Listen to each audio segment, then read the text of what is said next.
Everyone, কেমন আছেন সবাই? আশা করি সবাই ভালো আছেন। আজকে দুপুরবেলা আমরা বেরিয়ে যাচ্ছি ঘুরতে দুদিনের জন্য।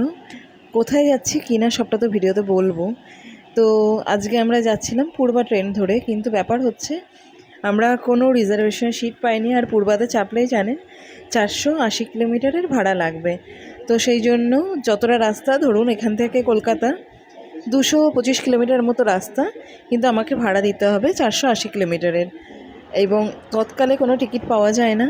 ট্রেন একটাই আসার কথা ছিল, দুটোই এসে পৌঁছেছে এবং আমরা বিকাল 5টার পরে হাওড়া এসে পৌঁছে গেছি। চলো। বাবা কোথায়? বাবা কই?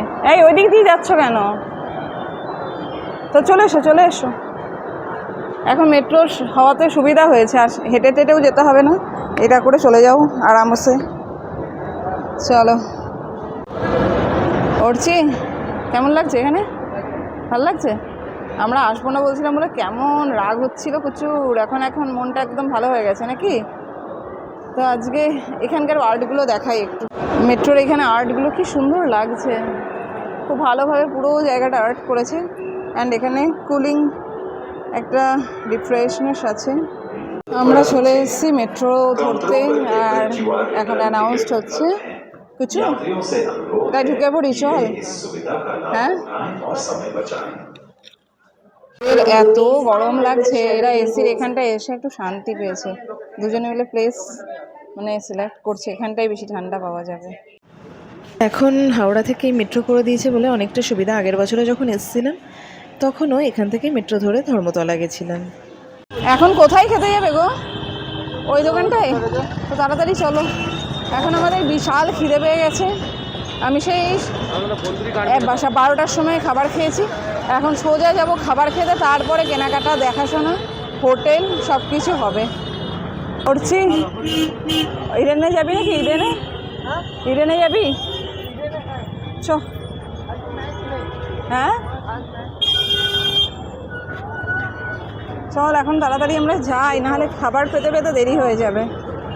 তো আমাদের এমনই খিদে পেয়ে গেছিলো, আমরা অনেক রকম কিছু খেয়েছি। যেমন ধরুন চা, তারপরে ব্রেডের মধ্যে এটা হচ্ছে চাঁচি যেটাকে বলে ক্ষীর, সেই ক্ষীর মাখিয়ে ব্রেড খেয়েছি। নান, পনির বাটার মশালা যেটা সেটা খেয়েছি, মিক্সড পনির খেয়েছি, আলুর দম খেয়েছি, সমস্ত কিছু খেয়েছি। মানে এত আমাদের খিদে পেয়ে গেছে কিছু বলার নেই।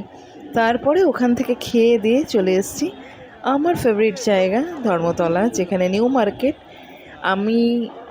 যখন আমি কলকাতায় থাকতাম তখন অর্চি যখন খুব ছোট বা অর্চি হওয়ার আগেও, বিয়ের পরে, তো আমাদের আগে গড়িয়াহাট, পরে বারাসাত, তো সেখানে আমার সপ্তাহে আমি একদিন আসতামই এই ধর্মতলা অনেক রাত।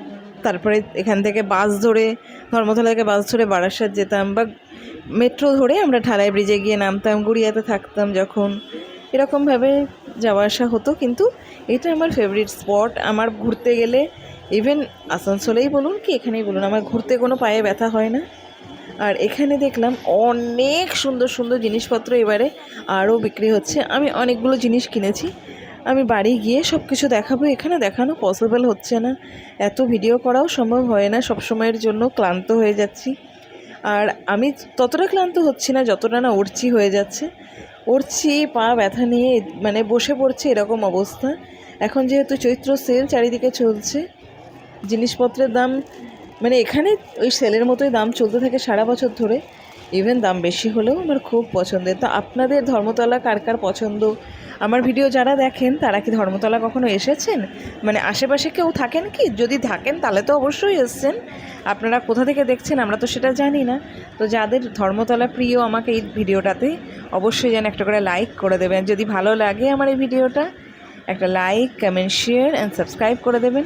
দেখা হবে নতুন নতুন ভিডিও নিয়ে। আরও ইন্টারেস্টিং ভিডিও আসছে নতুন ভিডিওতে।